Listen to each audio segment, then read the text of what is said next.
Hey everyone, today we start the story of Jacob and Esau.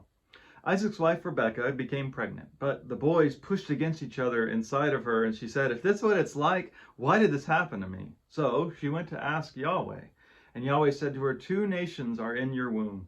Two different peoples will emerge from your body. One people will be stronger than the other. The older will serve the younger."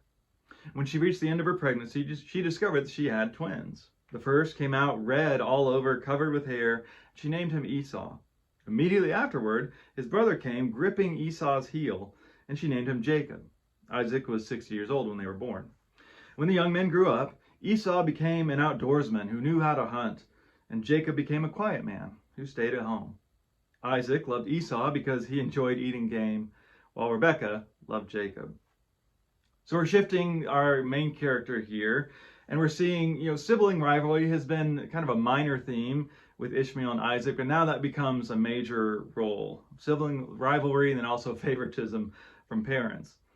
So you think about Esau and Jacob, right? Esau is technically firstborn, just like Abel, just like Ishmael. It's not a good sign, right? Firstborns do not fare well in Genesis. But we see he has natural strength. He's traditionally manly. He's very hairy. He's a hunter. Dad loves him best. Whereas Jacob is more of a homebody. He's quiet. He's kind of a mama's boy. I think the best kind of pop culture comparison would be like Thor and Loki, if you've seen the Marvel movies. Esau is like Thor, right? He's tough.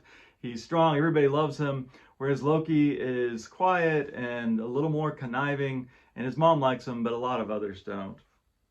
And we're going to see the way that Jacob is deceitful also become a major part of the story, right? The name Jacob means heel grabber, which is kind of like in there, an idiom that makes sense to us would be like backstabber, right? It means to deceive. And we're going to see the root problem in this story is that Jacob just wants to be Esau. So even though the parents are playing favorites here, as we heard yesterday, God does not play favorites, even if God does choose one to receive the covenant blessing.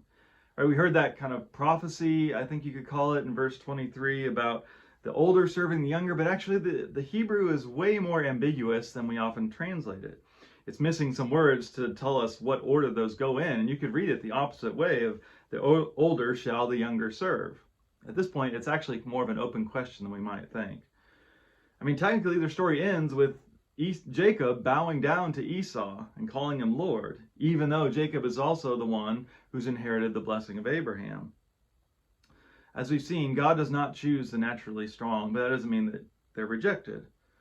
Really, this is all about Israel looking back and trying to figure out how do they relate to their neighbors, to their sister nations. And so we should ask how we relate to our neighbors. Do we assume that some are favored by God because they have natural gifts? Or can we leave open the possibility that God's choice might often surprise us?